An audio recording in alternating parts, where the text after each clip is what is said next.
ну მართლობის ტრენდი საქართველოში თუ უნგრეთში? საქართველოში. მე მგონი რომ საქართველოს ტრენდებს უნდა დავაკვირდეთ, იმიტომ რომ რეალურად ის კავშირი, რომელიც საქართველოს მთავრობას ქონდა ორბანთან, ეს ძალიან მნიშვნელოვანი ფაქტორი იყო ევროკავშირთან ურთიერთობებში, ან იგივე სანქციების არიდებაზე არის ლაპარაკი. ლობიზმზე არის ლაპარაკი და გადაწყვეტილების მიღებაზე ზეგავლენის თვალსაზრისით, ხო?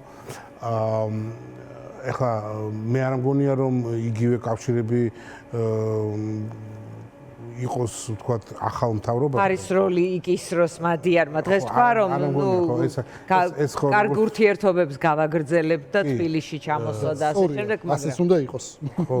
ანუ ეს არის პრაგმატული, როგორც თქვით, პოლიტიკოსი და ის რასაც დღეს იძახის ის, პრაქტიკულად აი ამ პრაგმატული პოლიტიკოსის პარადიგმაში ჯდება და ნუ ნაკლებად სავარაუდოა ეს ყველაფერი.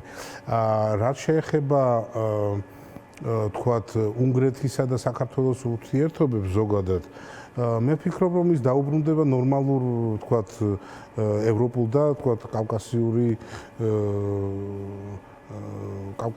ქვეყნის ურთიერთობებს. ანუ იქნება იმდენი რამდენიც საჭიროა და არა უფრო მეტი. მე კიდე მინდა გავიხსენო სულ წინანდელი პერიოდი, როცა 2008 წლის ომი მოხდა საქართველოში და ესაც არ უნდა დაუკარგოთ ბატონ ორბანს.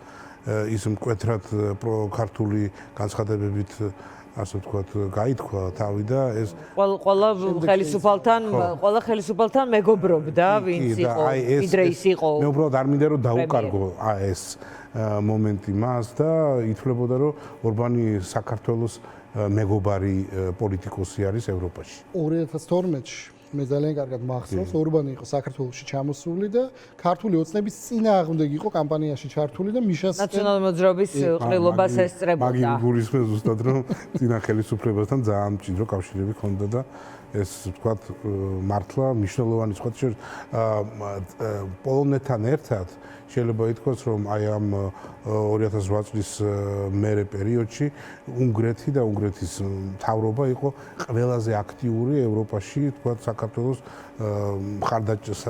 მხარდაჭერისთვის განცხადებებში და ასე შემდეგ. და ეს იყო ორბანი.